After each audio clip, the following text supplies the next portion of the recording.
Yo, yo, yo. Thank y'all for joining us in the Logistics Lounge here today. Hope everyone is having a glorious hump day. Here we are back off of a holiday weekend. Got a short little week here for most of us. So we're going to try to make it a little bit better for you. We got Mr. Jeff Clark in the lounge today. We're going to talk about pharmaceutical supply chain transportation. Really interesting stuff. Be great to have this guy on. Also, is the coming hurricane season going to help drive up truck rates? Well, we're going to find out. Sit back, relax, pop a top, and enjoy the lounge.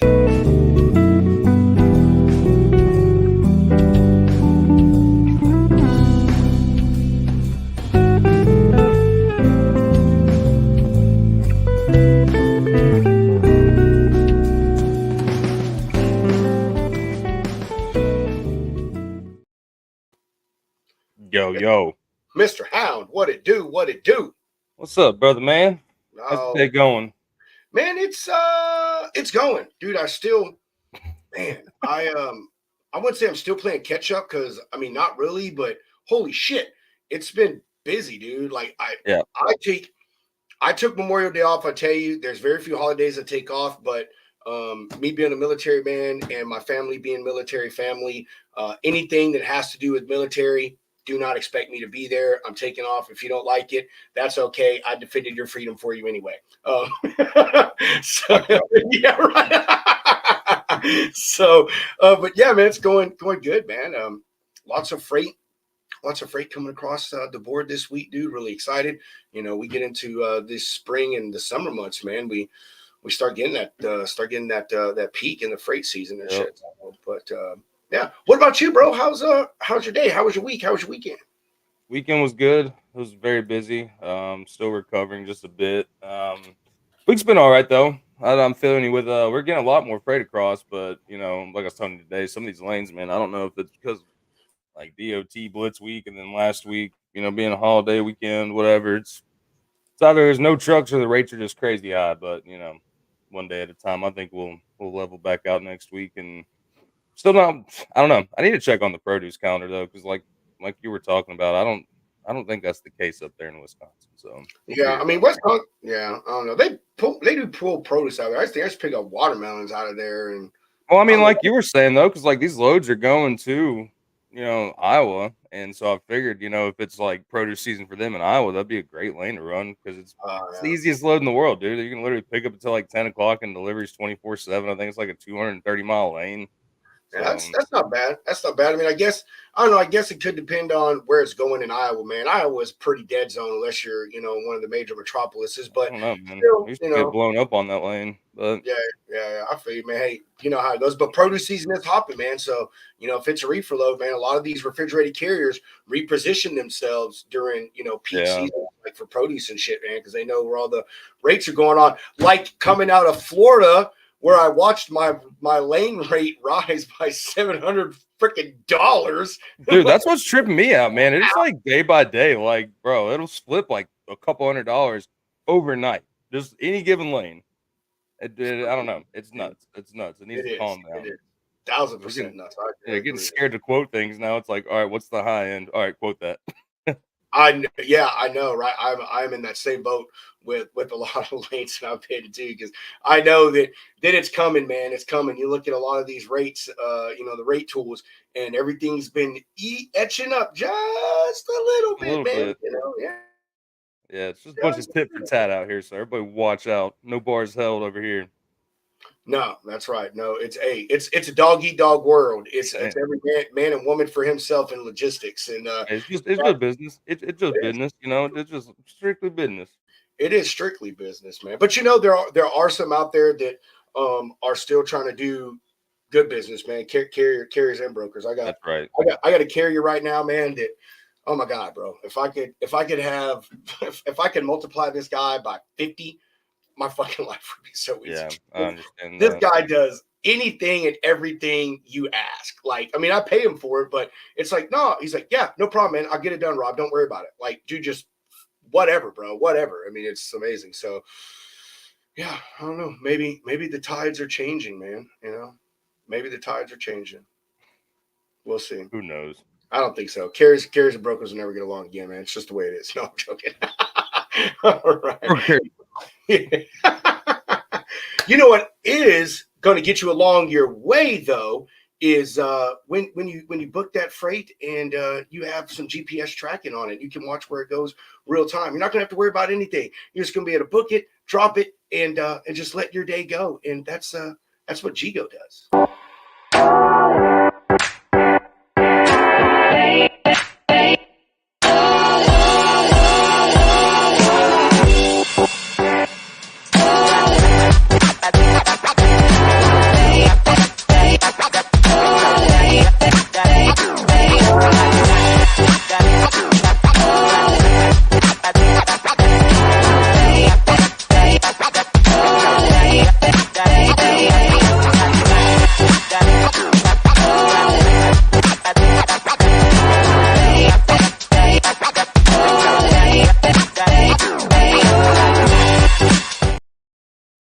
I do want to make a little announcement though before we move on to our next incredible sponsor.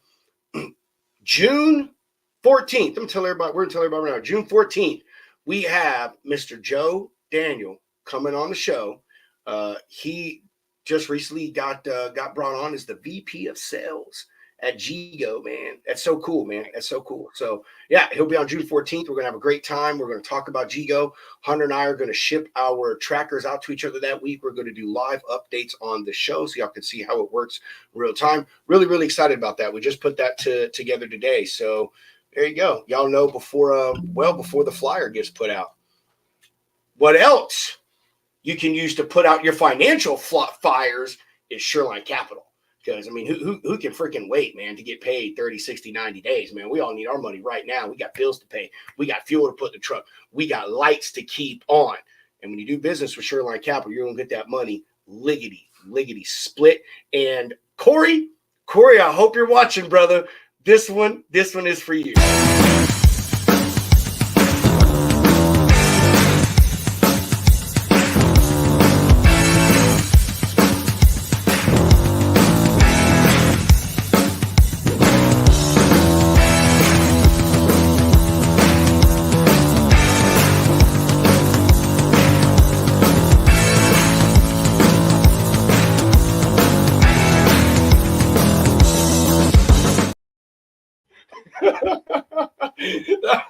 That was for you, yes. Corey. That was for you, my brother. That was for you. I'm sorry it took me so long to make it happen, man. I'm sorry about that, but there you go. We appreciate that, dude. That shit was good. Oh man, I was trying to overthinking it. Then I was like, no, man, I'm just gonna keep this simple, dude. I was gonna try to do some crazy stuff with it, but yeah. No, all right, Corey. Yeah, I appreciate it, man. We hope you're happy, man. Sorry, man. Hold on. See, I'm still working, man. Still working here, dude. Still trying to book freight for old Andrew, old Mr. Kowalski. Glad you like it, Indy. Glad you like it. We love it too. We think it is the piece de resistance, or however they say that. You know what I mean? I don't speak French, so there we go. Deuces. That's right, bro. All right. Ready to get some news, man? We're going to find out. We are going to find out if the hurricane season is going to bring some luck to our industry.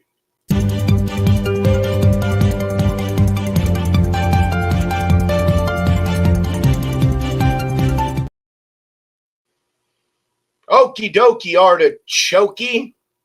Y'all see it right there. Coming from Freight Waves, extreme hurricane season could trigger carrier revenge. Carrier revenge for the second time. All right.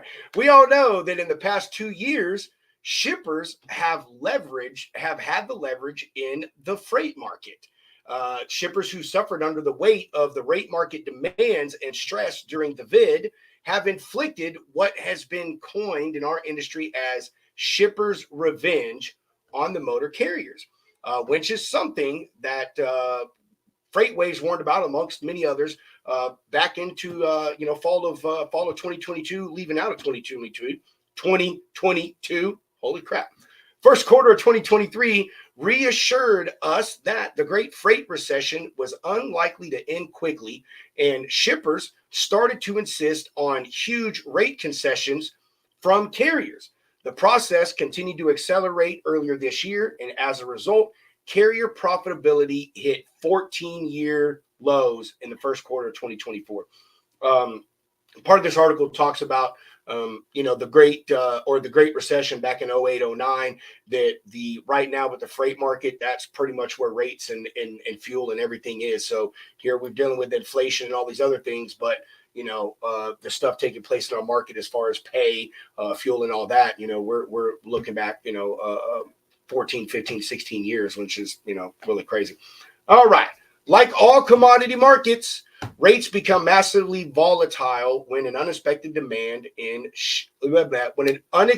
sudden demand shock occurs. Sorry, for trucking markets, no event has more of a short-term impact on demand than a major hurricane hitting a large U.S. city or large area in the U.S.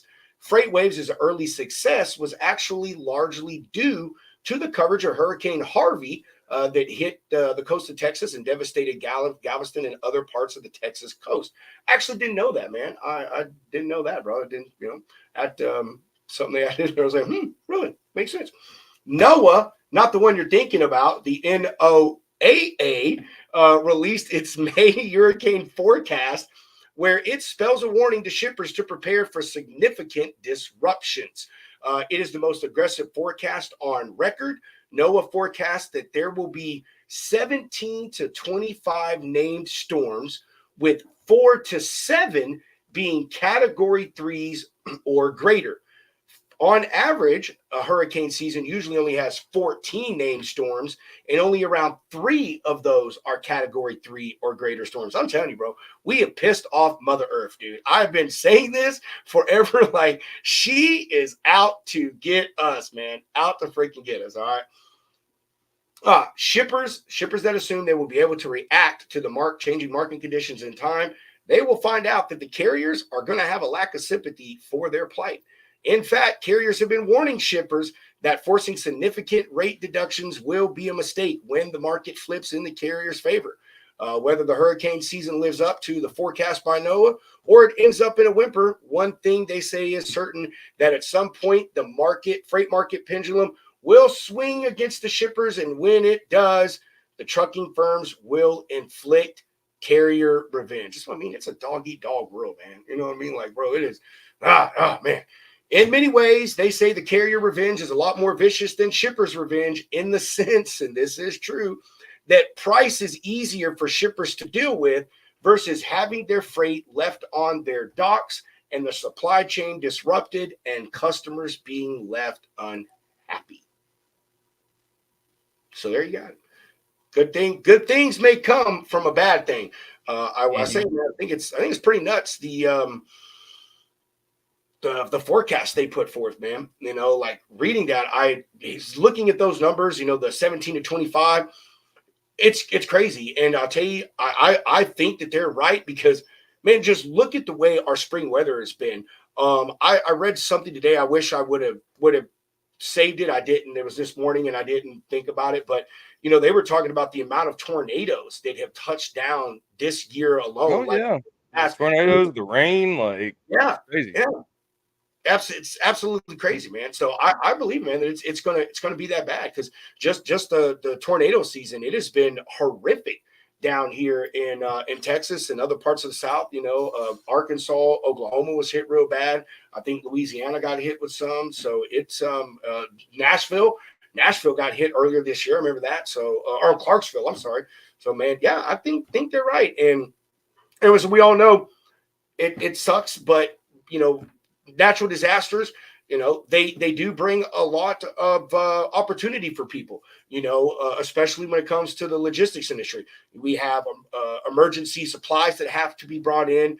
We have folks and stuff that and things that need to be taken out, places that need to be rebuilt, places that need to be restocked that weren't destroyed. So it creates a lot of opportunity for a lot of different people. And especially for carriers, I remember when I was a reefer carrier, that and this is a little dark, man, there were reefer carriers that were contracted to bring out the unalive. You know what I mean? There's opportunities and things everywhere that a natural disaster can bring, and it sucks that may be the recourse from that. But hey, you know, if it helps maybe some of these carriers and split the market for them and get the rates back to where they were, because I don't care what carriers say, what they think, we care about rates going up too. When the rate goes up for you, the rate goes up for us. So like we're all for it, man. We're all for it. Please do not think otherwise. I hate when they say you love rates being low. No, the fuck we don't. We do not. That is completely false, man. It is absolutely not something that we want. Anyway, there you go. Well, good stuff. Good Man. news. You got anything you want to add to that, man? Yeah, it's just gonna be interesting to see. Like, I don't know, man. More natural disasters, which is par for the course in 2024. But once again, I don't know, man. We'll see. We'll see. We'll see what happens. We'll see what happens. I think the rates will go up though, because all those other trucks that are in with what is it? I forget the government organization, but they're one of the ones that like run water and food supplies and stuff down there. So it's going to eat FEMA. up a good bit of the market. Yeah, FEMA. Yeah. So, Them FEMA contracts are good. That's good money, man. You yeah, know, you get in with that, man. Hey, a big one. My buddy used to make his like he'd make his he called it his yearly bonus, and just running ice to any of these spots. And it was just like a spot down in Alabama. He used to throw ice for him at Bear Bryant Stadium or Denny Bryant Stadium, and then he got into brokerage and did this man would make like $10,000 in a week. That and those water loads, bro. Them Yeah, water water loads. loads. Well, water loads are just so freaking heavy, but they'd Woo! pay the trucks, you know, like because they're sitting there Yeah. running their reefers, you know, day by day by day. So he's getting like free, like a free $300 just for having like Oh yeah. 15 trucks sitting down there, and it was insane. Massive opportunities for the carriers. I mean, like I said, it sucks. It sucks for you to think about it like that, to making a buck off of someone else's ill will, But I Somebody's mean, got to hey, do it. it is what it is. I mean, it is what Yeah, it is. It does present opportunities, but it happens every year. It's going to happen regardless whether we like it or not. However, they say, as this article pointed out, that should be a pretty bad hurricane season, coming up. yeah. So not only are we dealing with it from land right now, we're going to deal with it from the fucking ocean later on. Whatever. Such is life. Let's bring this man on. We've been going back and forth with Mr. Clark here for about a month and a half. Really excited to hear what he has to say. He works in a very, very niche place in the industry. I actually have a customer pharmaceutical, told you about this. So another one of these things that I'm very, very excited to get out to y'all, for y'all to hear how a very special part of this industry works. So without making y'all wait anymore, Mr. Jeff Clark.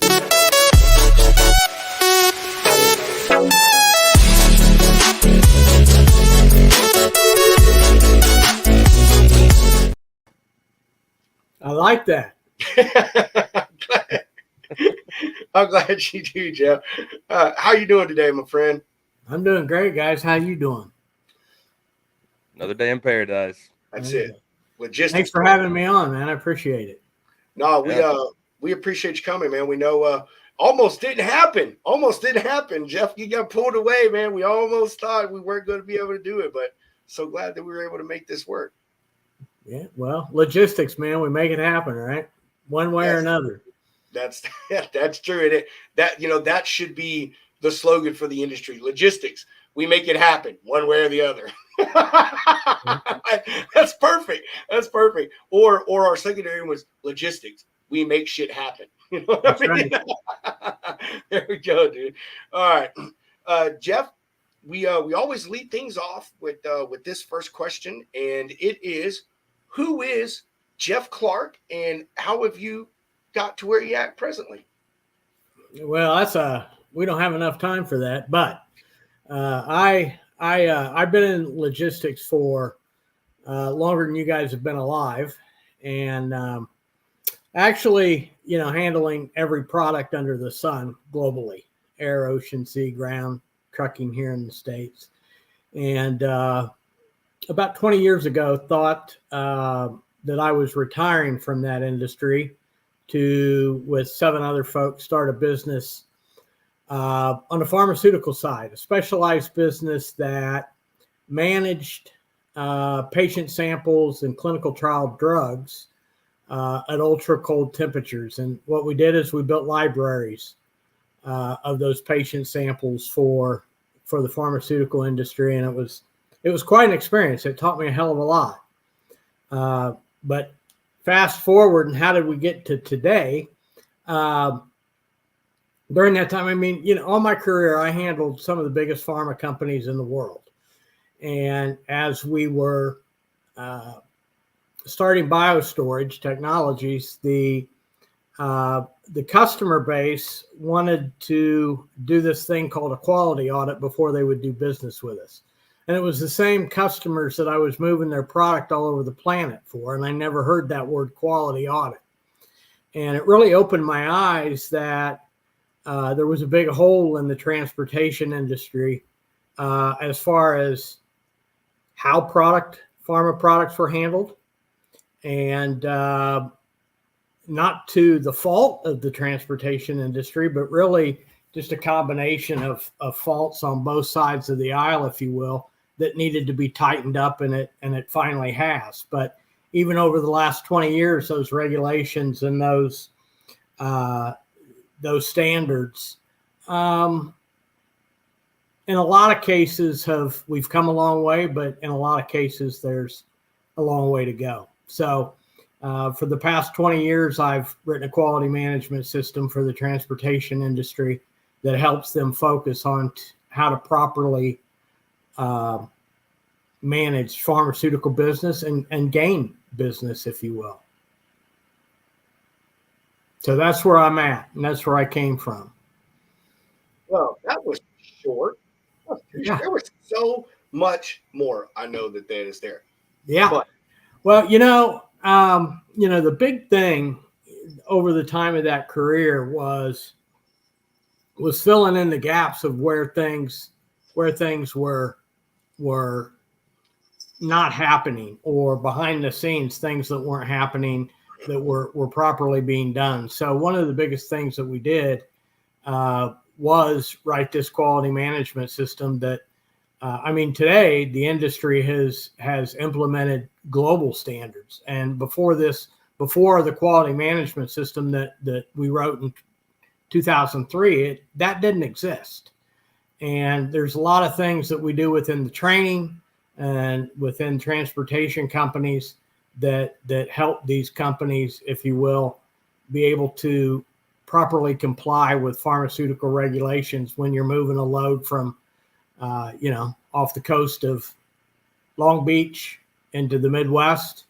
There's a lot of things that trucking companies don't realize and what they have to comply with when they're handling these products and what the implications can be. So awareness is important.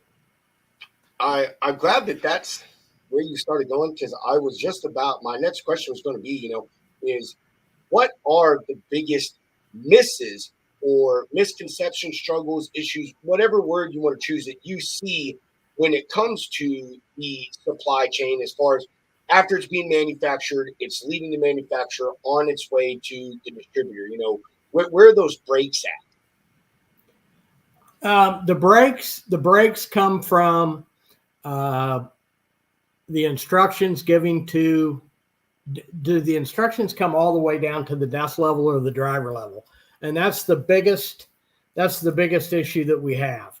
I've written a lot of articles over the last 10 years or so.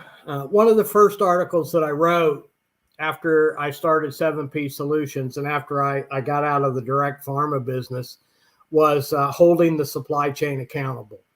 And that article, what it says is that, pharma company would load that freight on your truck, and the driver would be gone.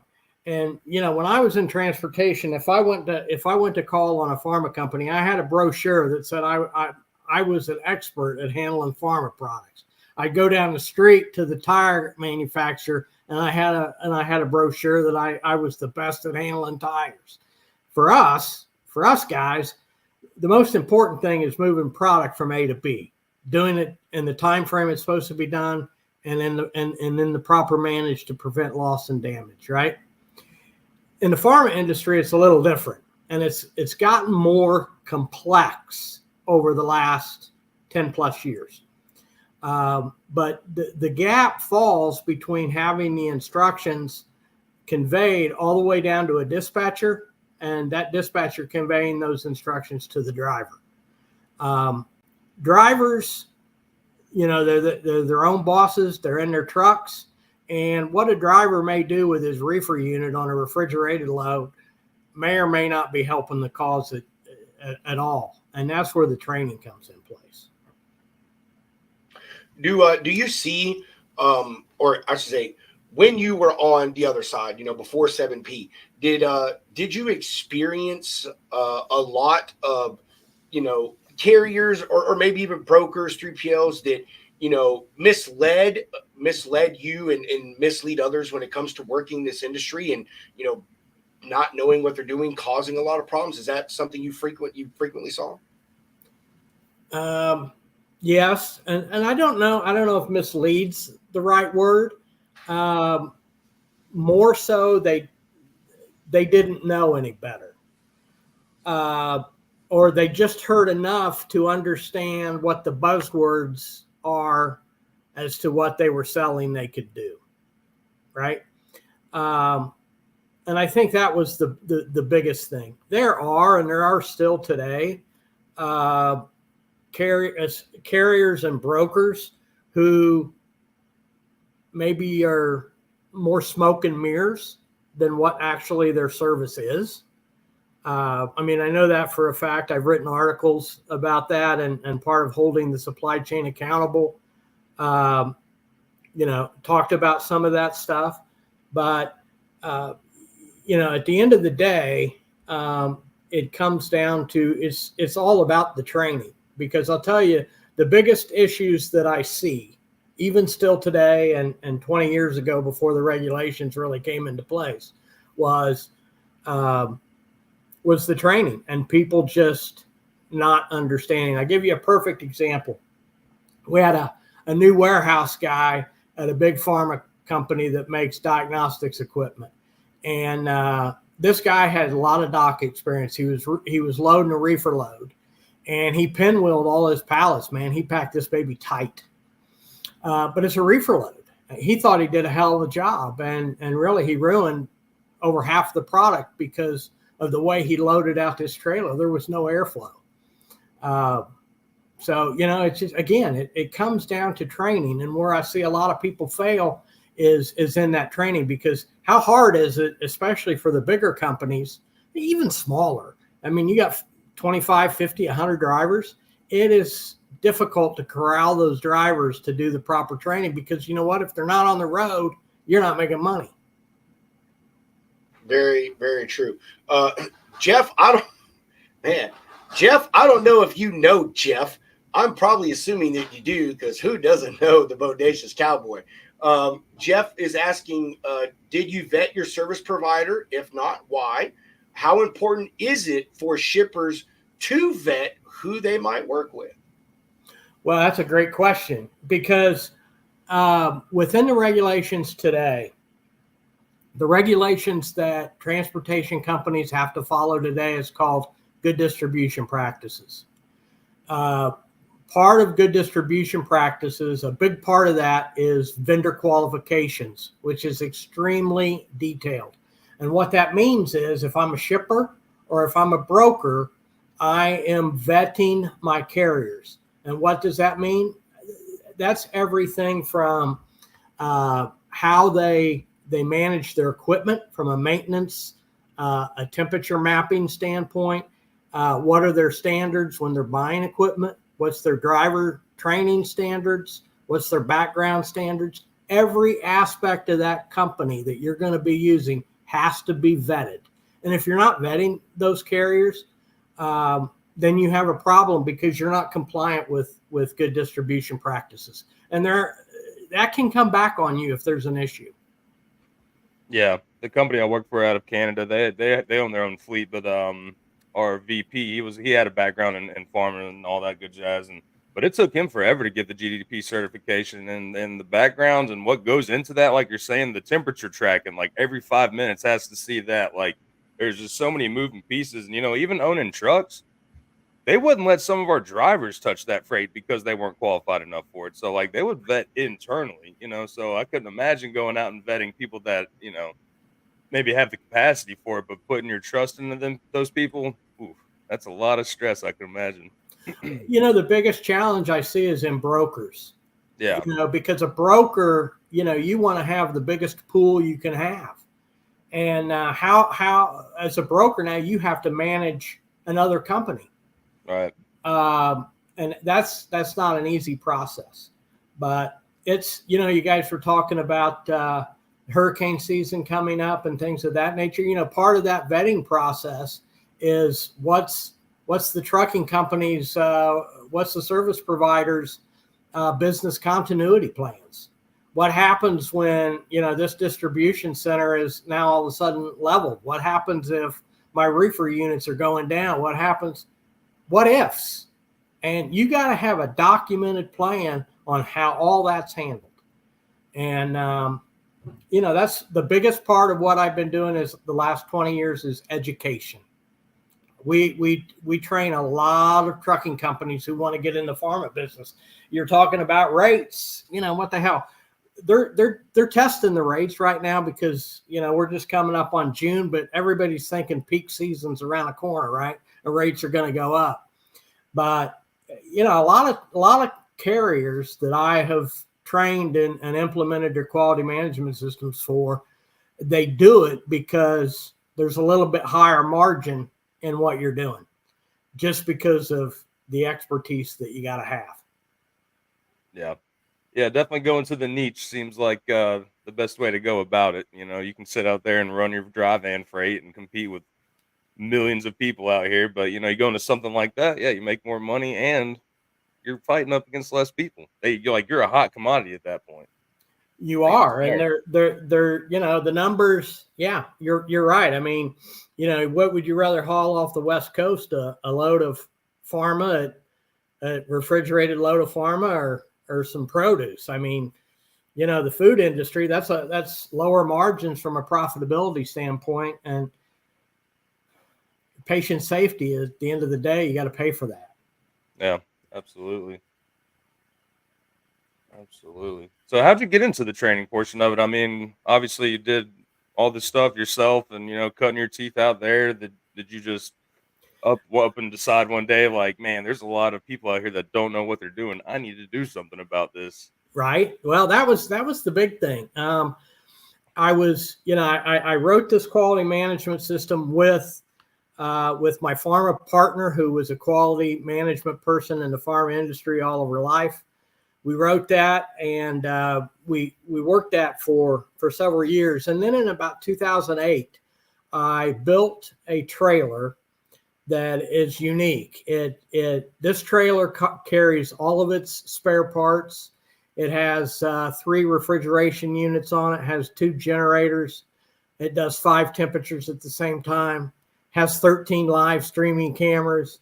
Wow. It has everything but a portalet. And it might have that today. But when I was building that camera or that trailer, it showed me a lot of different technologies. And it had to meet all the quality standards as well, right? So it was a combination of those 2 things that I wanted the ability to take transportation to another level. And I was working on a packaging solution for a clinical trial where the pharmaceutical company told me that picking up in Albuquerque, Minneapolis, and one other location, and coming to the Midwest, the temperature had to be ambient. But when it got to my facility, I had to store it refrigerated. So, well, when you look at Indianapolis, and then you look at Albuquerque, and I think the other was Phoenix and Minneapolis, hell, in the summer or the winter, ambient's a big difference. And I'm just a dumb transportation guy. And I said, what does ambient mean? And it was silence, because I'm designing packaging that's going to protect this product, right? Right. And that really was silence. That delayed the whole project 2 weeks while all these, scientists got their heads together to determine what that is. Fast forward, I'm sure I'm not the cause of it, but today, you don't hear the word ambient in the pharmaceutical industry anymore. It's CRT, controlled room temperature, which means that that's your old ambient, but now there's temperature parameters that are set around that. So it's what it's done to the transportation industry since they replaced ambient with CRT. Now you have a bigger responsibility of maintaining temperature. So it really blew out the transportation industry, and all of that combined just led me to saying there's a big need to train transportation companies on how to properly handle the product. And again, I said it before, it's all in the name of patient safety. The first thing that really, when I was working with a trucking company in 2010 with this business model, what drove it home with training the drivers and the dispatchers was that the product that you're handling could be product that your grandmother is going to be using. And if you screw that up, that screws up the effectiveness of that product. That's why we need to do what we're learning to do and properly handling it. And after that, you know what? These guys became bulldogs. Big burly truck drivers like to take care of grandma, and they were going to make sure the freight was handled the way it was supposed to be handled. Absolutely. So, Jeff, I've been in the pharmaceutical part of the industry a few times. When the very first carrier I worked for was a subsidiary of FFE, and they had some contracts with some very large pharmaceutical companies, one of them being Johnson & Johnson. And, we used to pull out of New Jersey, out of a facility there that manufactured painkillers. And, they had specific requirements, had to be a team load. You had to drive straight through. We had armed security that followed us in an unmarked car. It was always 2 trucks. One truck was loaded with dummy product, and the other truck was actually loaded with the thing. So neither one of us really knew what we were having because everything was identical. We had the same BOLs, the same everything. And we went from Jersey to a place in Kentucky, and it was crazy, but it was fun. All the runs were at night. We did it, I think, about 5 or 6 times. We got the same armed security guys. They were super great, but it was very, very strict. We couldn't even get out of the truck. Yep. Like we had to, and when we backed into the building. Fucking garage door closed in front of us, locked. You could not get out of the truck. You had to shut the truck off. We could roll down the windows, but it was air conditioner. So it was, man. It's very, very, very, very intensive. A lot of things go into it. They did, live GPS tracking, have temperature recorders, so much as far as even the armed guards that followed us. They had an ability to see what the temperature was at all times inside that trailer. And so fast forward, I'm moving to a broker. I so happened to, I told you this, stumbled upon a pharmaceutical guy. He does OTC stuff, but still a lot of those things still take place. You were talking about the temperature control, ambient temperature. You and I had the discussion backstage that, some of his stuff comes out of Southern California, and most of it goes to Indianapolis to a distribution center. But, parts of the year we can use vans. It's just fine. But there's other times of the year that, we have to use refrigerator trailers, even during the winter. It may be 80 degrees down in California, but it's 20 degrees up there in Indianapolis. So, and there's a lot of things. We have built trust now that he doesn't ask me for as much communication and stuff. He just gives the stuff to me, says, "Hey, Rob, get it done." And that's the end of it. But starting off, he was texting me, every 5 or 6 hours. Where's the truck? What's going on? How's this going? And even at the distribution place that he gets to, their quality control comes into place. Like, you could do all the right things and then get to this place, and they're like, sorry, this one box is dented, and that has compromised this entire pallet of product. It's no good. And as we both know, one pallet in the pharma world could be 20 or 30 grand, 40 grand easy without batting an eye, man. So I want to get back. I want to get to a question with Jeff. Jeff, mind you, Jeff is more on our side and the training side now. He does supply chain management. He's not so much in the shipper space, but still a very good question. He wanted to know, how would a broker break through barriers to move into pharma? Obviously, certifications being a big one, that's a gimme. But what else do you have to do to gain the buy-in from a pharmaceutical customer? What are the things that y'all look for?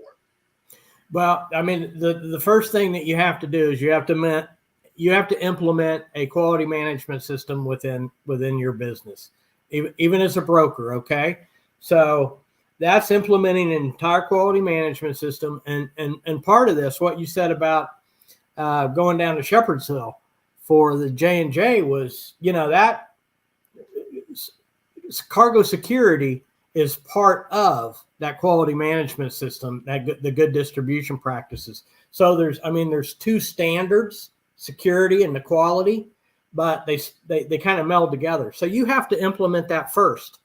Then secondly, second and your biggest challenge is to take that same quality management system and implement that within the carriers that you're brokering to. And you're going to do that by following your vendor qualification standard operating procedure. So you have a vendor qualification questionnaire, if you will, where you're vetting that carrier, whether it's an owner operator or 1,000 fleet carrier. You're vetting them, and depending on that audit that you do on them, will determine your next steps and how much you have to implement into them. But you have to be able to demonstrate to me, Phar-ma, that you have control and management over the carriers that you're brokering to. Once you do that, then you have the ability to sell that business. And over the last, I would say 5, 6, 7 years, pharma companies have become more comfortable with brokers. So that process has gotten easier as long as you have all of your procedures in place.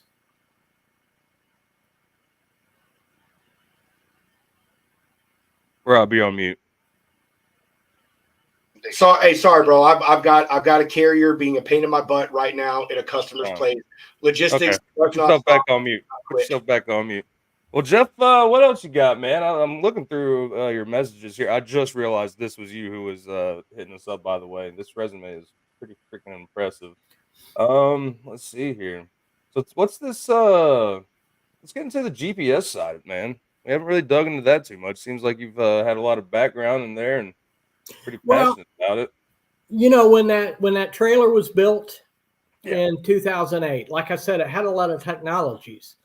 So with the education part that we do, we can take a company and we can provide them, we can set them up, we can educate them on what they need to do from a quality management standpoint. We can educate them what they need to do on a cargo security standpoint. Mm-hmm. There are, for instance, there's an organization called the ISCPO. The ISCPO provides standards to the trucking industry for cargo security, how drivers need to be trained, what equipment trucks need to have.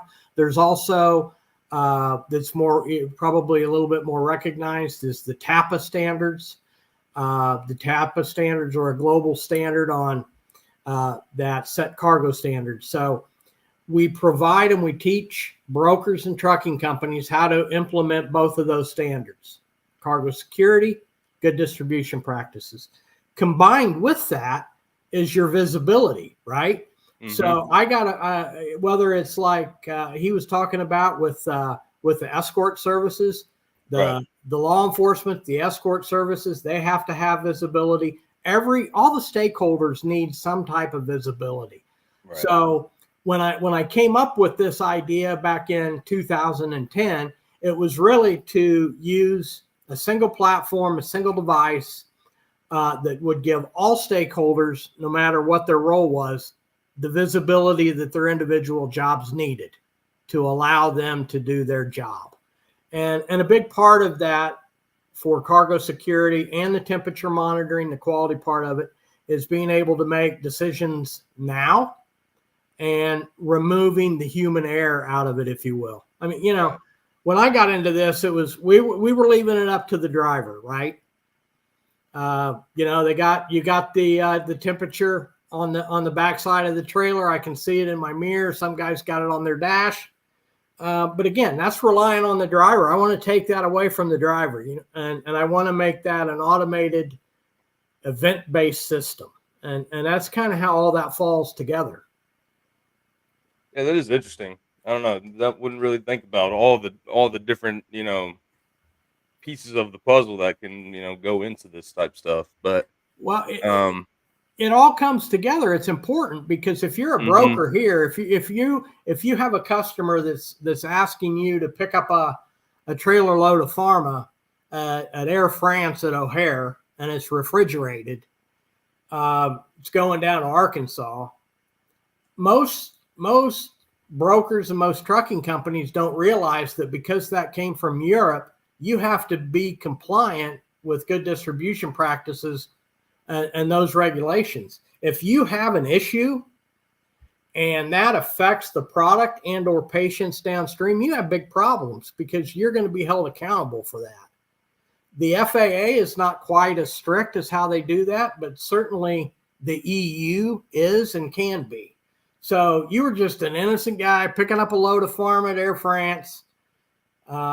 You meant maybe some qualifications that your customer had, but you really didn't have the quality management system and the cargo security in place. You're liable for that.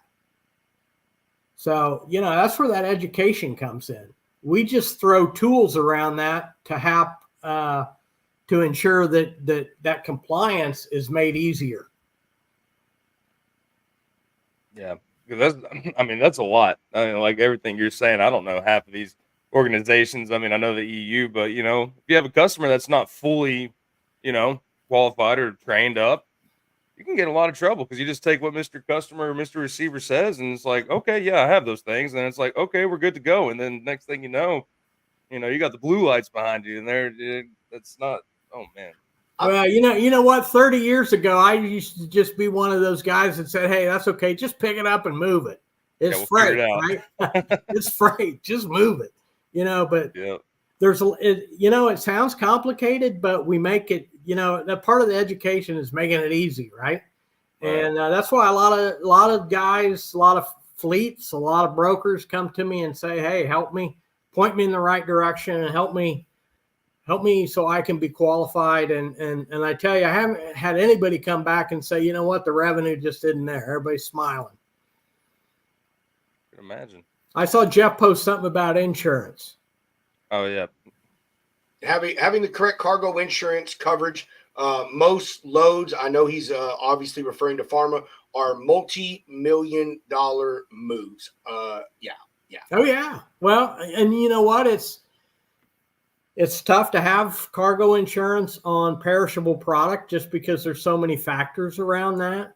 So certainly have a good cargo insurance provider is hugely important, but being able to demonstrate to your insurance provider that, hey, I've got this quality management system in place, I've got these technologies in place, and this is what I do to ensure that the loads aren't stolen, that the temperatures are good, and that my chain of custody is perfect, because that's what you need, right? The last thing you need, because somewhere along the way the chain of custody gets screwed up, you brokered, it's a brokered load, and the guy says, they say, hey, we're not paying you. This product isn't right.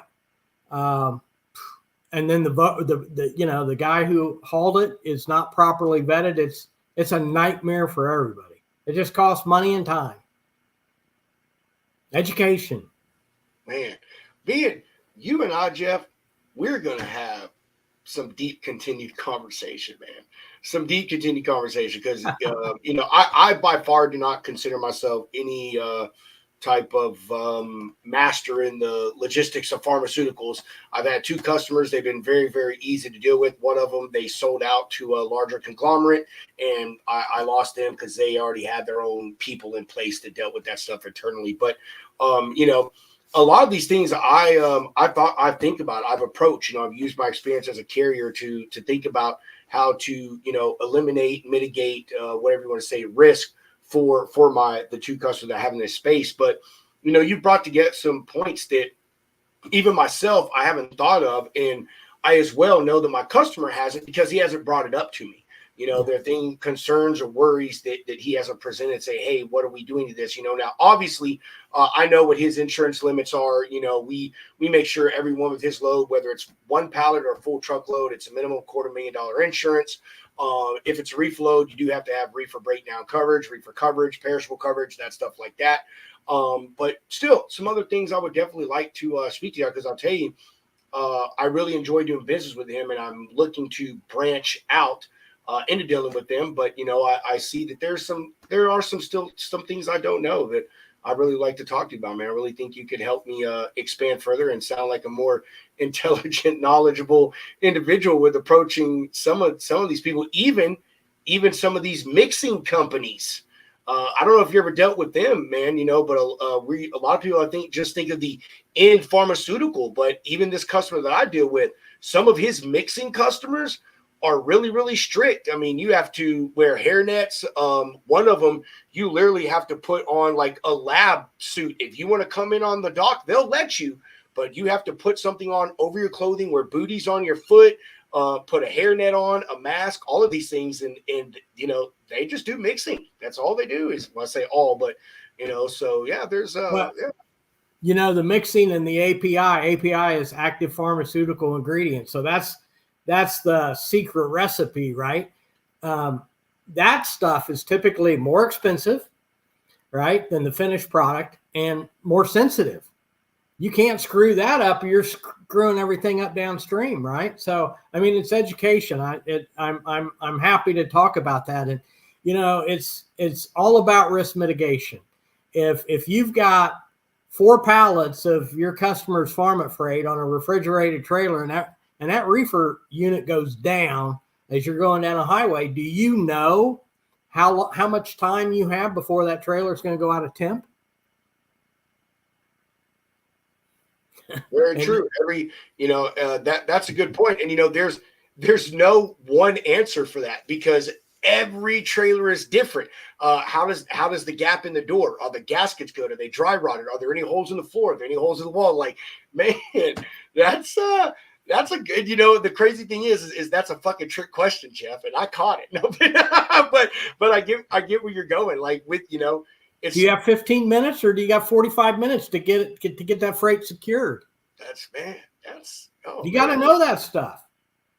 Oh, I mean, it is. I mean, luckily I don't deal. I mean, I say luckily, but anyway, those are some very illuminating points. They are, and I'm not that deep into it yet, but talking with someone like you, I've just learned so much already. I've got a couple of folks that I'm prospecting right now to get into that space, and specifically some on the mixing side. I deal with some ingredients people. I have one ingredients customer that they're in the food space, and they're really great people. They pay well. Their loads are very easy. They don't have a lot of restrictions or anything like that. So, but it's good stuff because it's science and it's geeky, and some of their stuff, some of their loads, an FDA inspector is on site to inspect it as it gets loaded on the truck, and then they seal it, put a special tape on it and stuff. So yeah, man, this is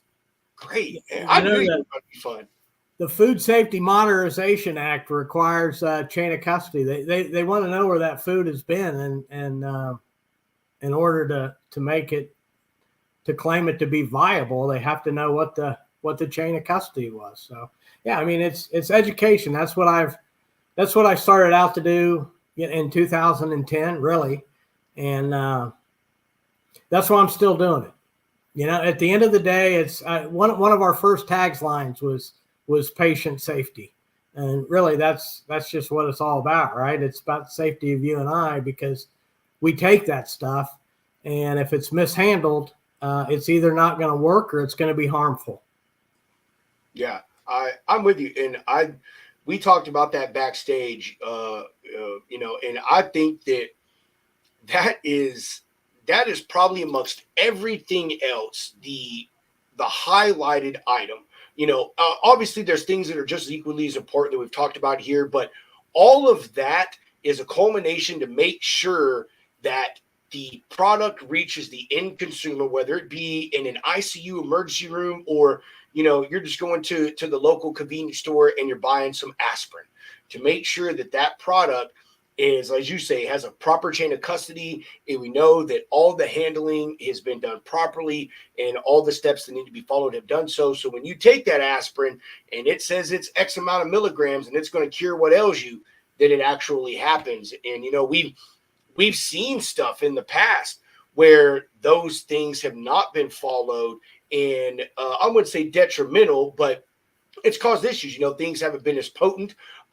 People have been given the wrong medication, you know what I mean, at the wrong dosage levels and stuff like that. Because, as you say, temperature can affect it, and it can affect it one way or the other. I think people have this misconception with, temperature difference either completely ruins something or lessens the strength. And it could go either way, especially we're talking about this stuff because we're talking about chemical reactions here. This isn't, my can of green beans got to 115 degrees. It's probably no good right now, and when it comes to pharmaceutical and also those ingredients you're talking about, certain chemical reactions happen at certain temperature points. And, a lot of those things have to be taken into account. Oh, yeah. Yeah, for sure. I mean, there's when they do the clinical trial, one of the things that they're doing besides making sure it works is they want to know the temperatures that you have to transport it and store it at. So once you get a drug that's being passed by the FDA, they know that, okay, this drug, if it's outside of refrigeration after it's manufactured for X amount of hours, we have this drug is good not being refrigerated for 12 hours in the life of the drug. So when they have excursions within their distribution centers, because some excursions are built into a distribution center, a lot of cases, can't be temperature controlled. While it's on the truck, they are keeping track of that timeline to know that, wow, we've got to the point where this is no longer any good. We got to recall it. So that's built into every drug. They know how long it can be outside of temp. So, when I was in the industry and I got into these regulations, I was like, holy crap, this has gone out of temp over the last 3 hours. And then okay, you've got the guys, well, we don't have to tell anybody. That's a big problem. But really, when you do tell them, that's a good thing, because now they can add that to the clock and they know going forward how much more time they have in that product. It's built in. And all products are different. This is, oh man. So I mean, we could grab a 12-pack and sit here for another couple of hours and not even scratch the surface. I am and I know Hunter is thinking right now, Rob, do not fucking go to geek mode. Rob, do not go to geek mode. Hey Hunter, I think he's already there. Yeah. Before the show even started, man. It's all good. I can see it. It's all good. I like to teach about it.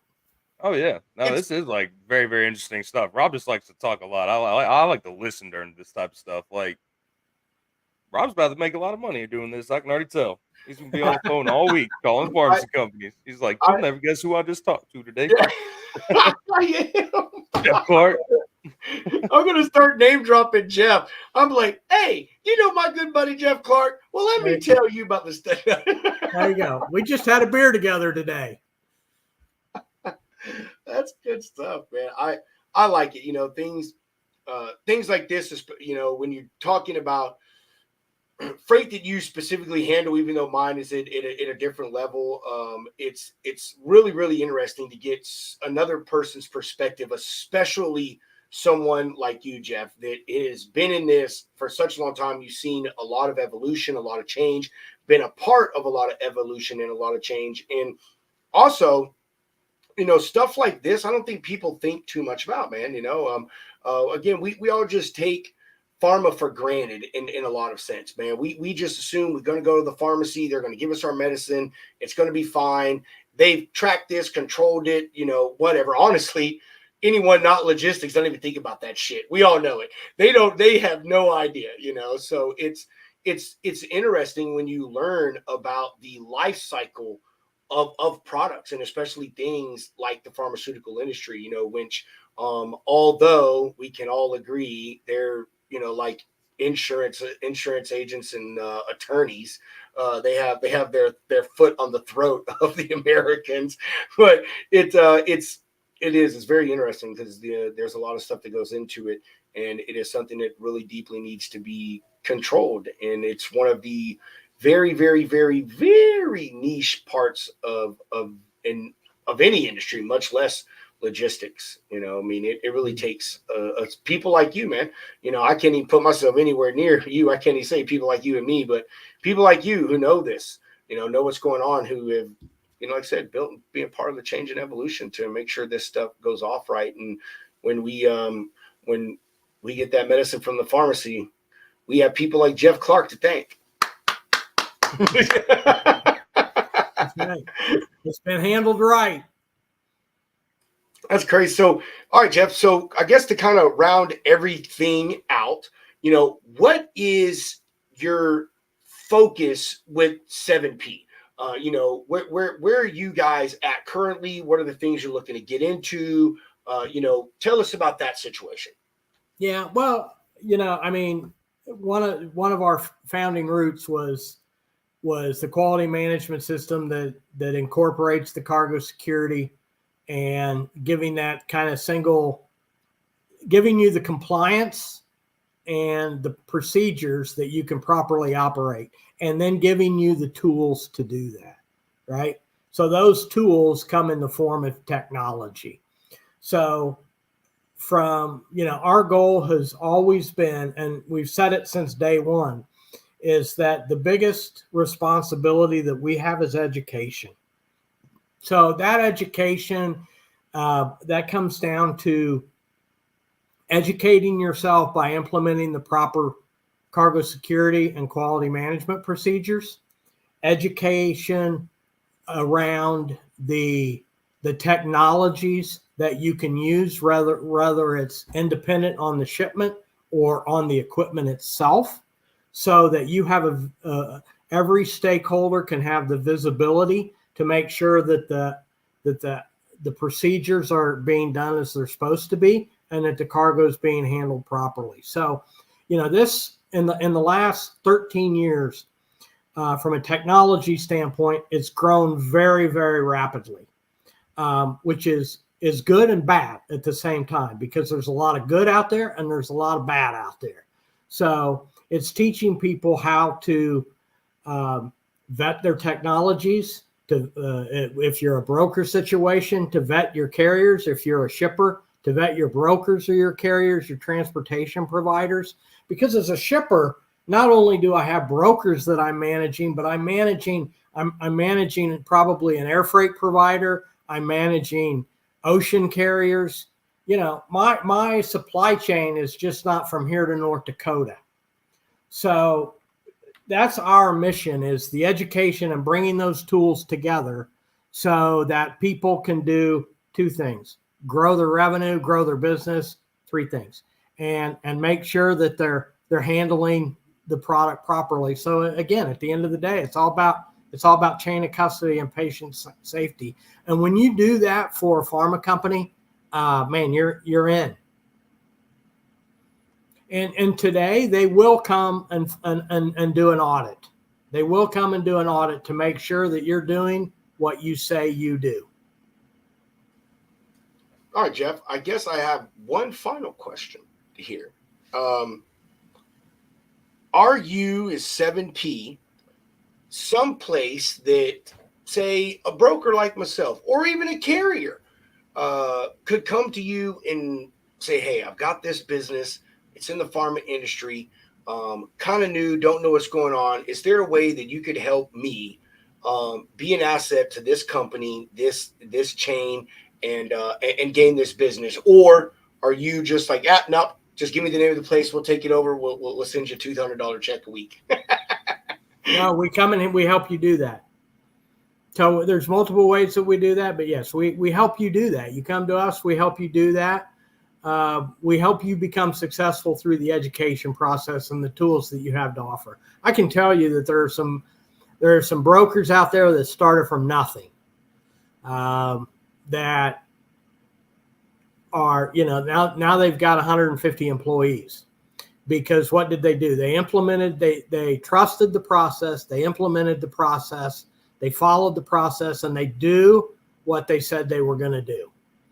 And so, I mean, we've gotten to the point where, over these years that freight forwarders, pharmaceutical companies will tell their service providers that aren't up to snuff, contact 7P Solutions, and they'll help you get it done so that we can use your services. I like it. I like that. Helping bridge the gaps, Jeff.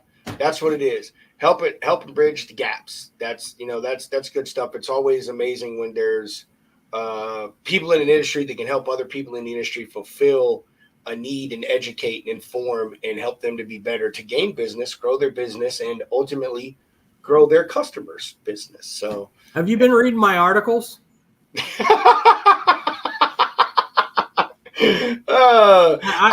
I wrote an article that's called "How to Bridge the Quality Gap in Your Climate Control Supply Chain."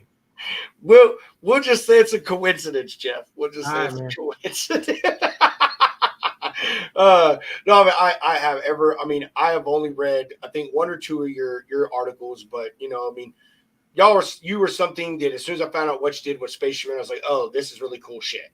Like I kind of deal with this on a very small level, more of the entry level, I guess you could say. But so I did, even up to today, I was on 7P's website, like, looking over stuff, reading through things, just learning. And I'll say, I think I know there's going to be a space for you and I, hopefully, to do some business together. I'm really trying to move more into this thing just because of the one customer I have now and the two total that I've had. They've just been phenomenal people. They're easy to deal with.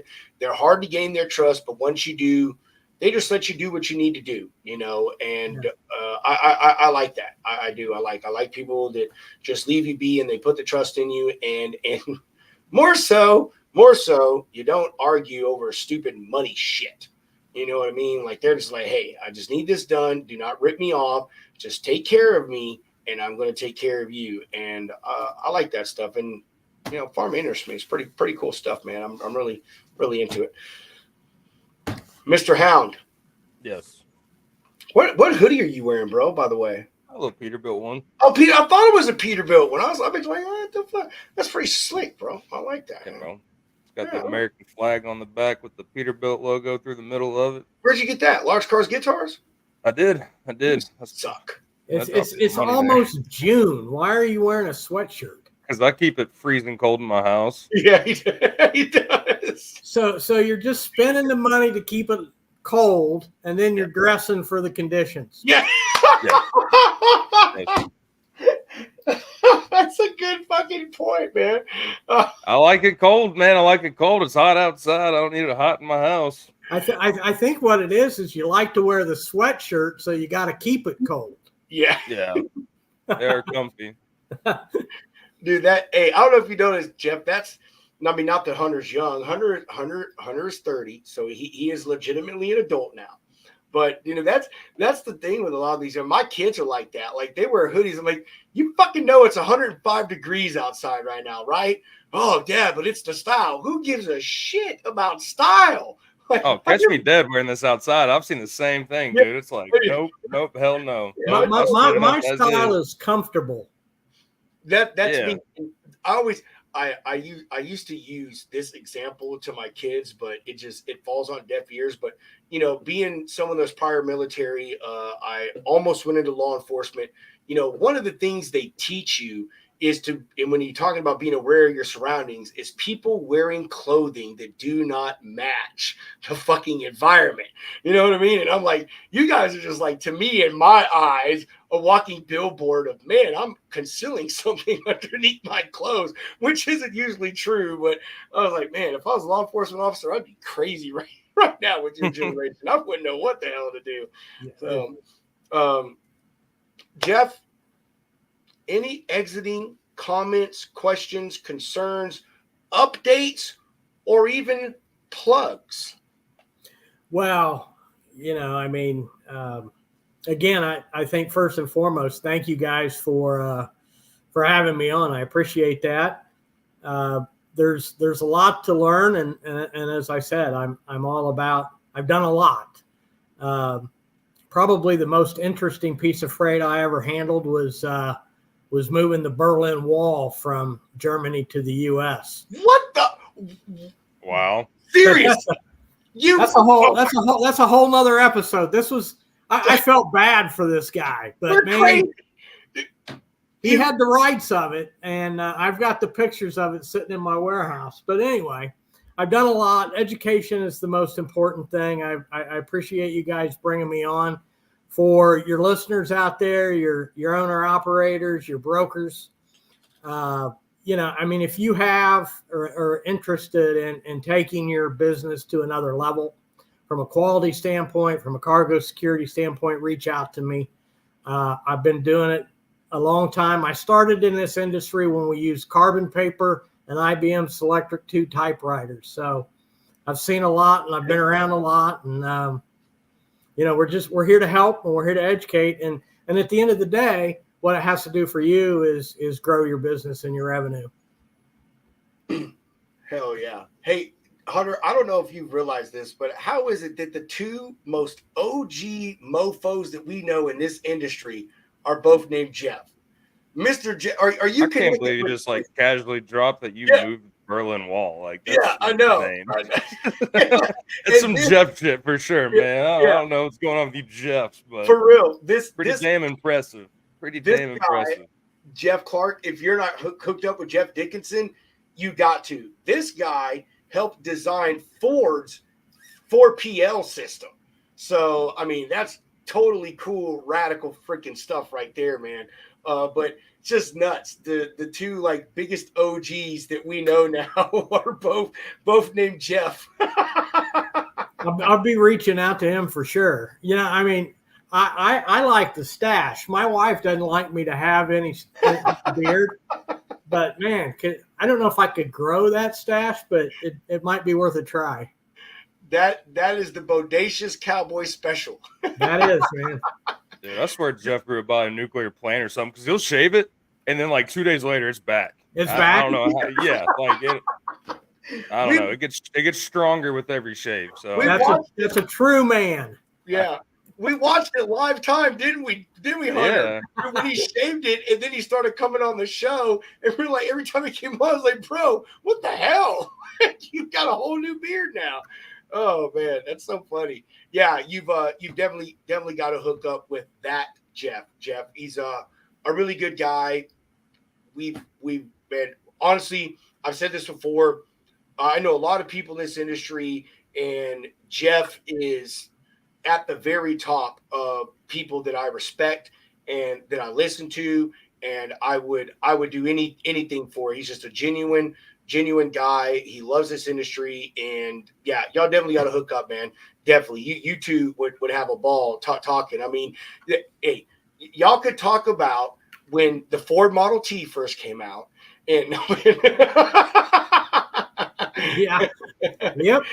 I remember the first mail that was carried by an aircraft by KLM. And yeah, I don't know if you said when you actually entered the industry, because I had stuff going on, unfortunately, which my apologies. But Jeff has been in this about 40 years. I think he came in right after deregulation in 80. So he's been in it quite a while. So you guys will definitely get along famous. There were still tariffs when I started.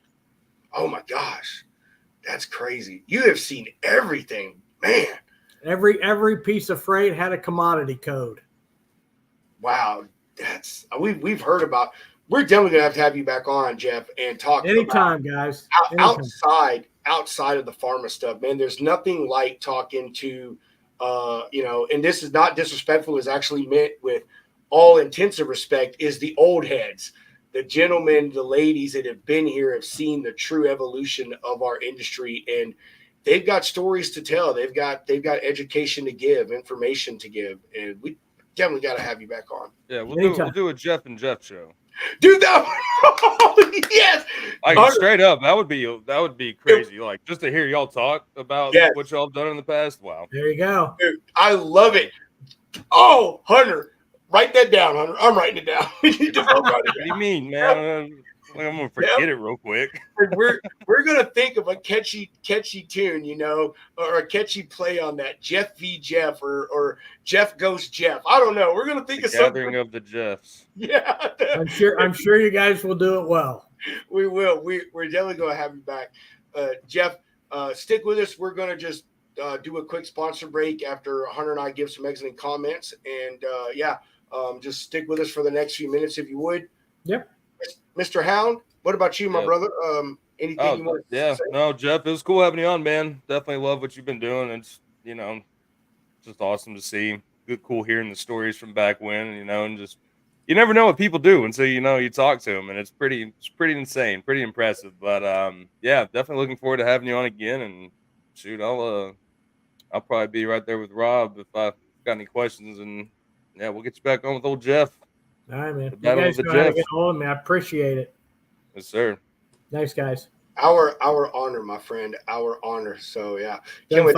God, I still love that idea, man. Oh, Jeff and Jeff show. Oh, that's we can probably make it happen. No, we are going to make it happen. There's no probably. We got to give the people what they want. Jeff squared. Yeah. There you go. Jeff squared. The people want Jeff squared. That's going to be the name, Hunter. Jeff squared. Boom. There it is right there. Oh, it's going to be so good. With or without a mustache? Yeah. We'll have to see. I don't know. Jeff shaved it off. I don't know. He may shave it off again. You guys could almost be twins without it, So tell us which Jeff is which. There you go. Yeah, there you go. Which Jeff is which. All righty. Thank you, everybody, for coming and hanging out with us today. We always appreciate it. Make sure that you are on the lookout for a special message that is going to drop in approximately 10 minutes. And it is, tomorrow we're going to have a special early episode. Not going to give anything away, but we do implore you to tune in. A lot of information is going to be put out, and it will be valuable for you to hear. Let's just say that. And what else is valuable is your money, obviously, and you're going to be able to keep more of your money when you factor all your invoices with Sureline Capital. Make sure that you use that code rolling across the bottom of your screen so you can even start out your relationship with keeping more of your money to begin with.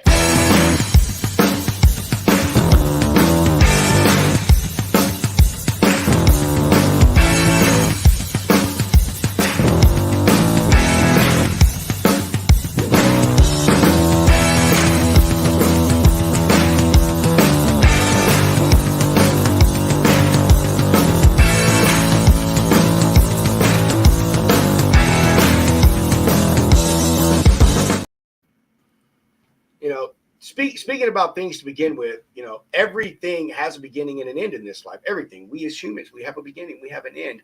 All shipments also have a beginning and an end.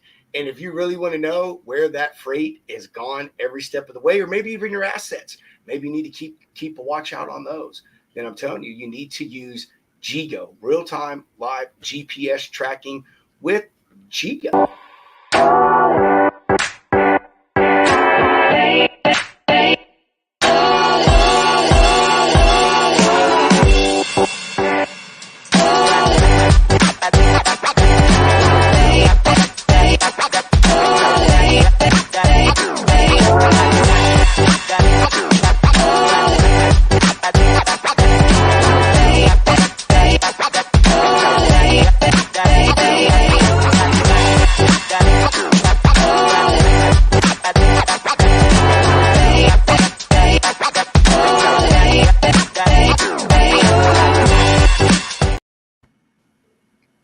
the boom, boom, boom. I don't know what's so catchy about that tune, bro, but I don't know what it is. That is such a catchy freaking little Stuck in my head. It does. Every time I get up a show, I was in there. Dun, dun, dun, dun. I don't know why. It's so great. All right. One final time. Jeff, if you thought about anything else that you want to say before we hop out this place. Well, if you know, just keep the trucks a rolling and keep the freight a moving.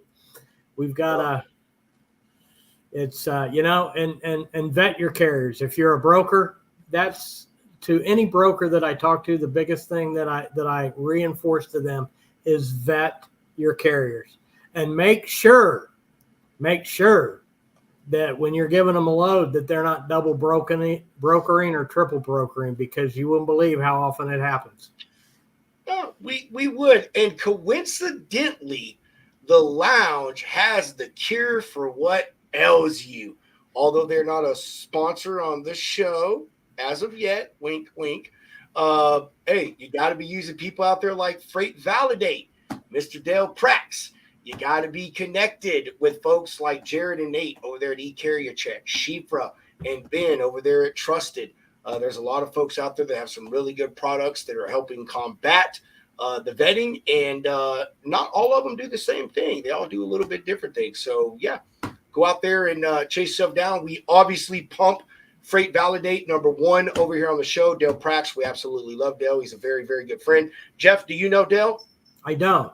Dale Another Prax, name that I will be reaching out to. Yeah, Dale Prax, Freight Validate. Absolutely phenomenal gentleman. Very, very, very good guy. Hunter, what about you? Anything else you thought of since commercial breaks you want to say before we get out of here? No, good time as always, everybody. And we'll see you next time. Hell yeah. We'll catch y'all tomorrow, 1:30 Central. Make sure you tune in. Lots of special information that is coming out. You don't want to miss it. Thursday for one day only. We'll see y'all tomorrow at 1:30 Central. As I always say, chunk them deuces. Mr. Hound, roll that beautiful bean footage.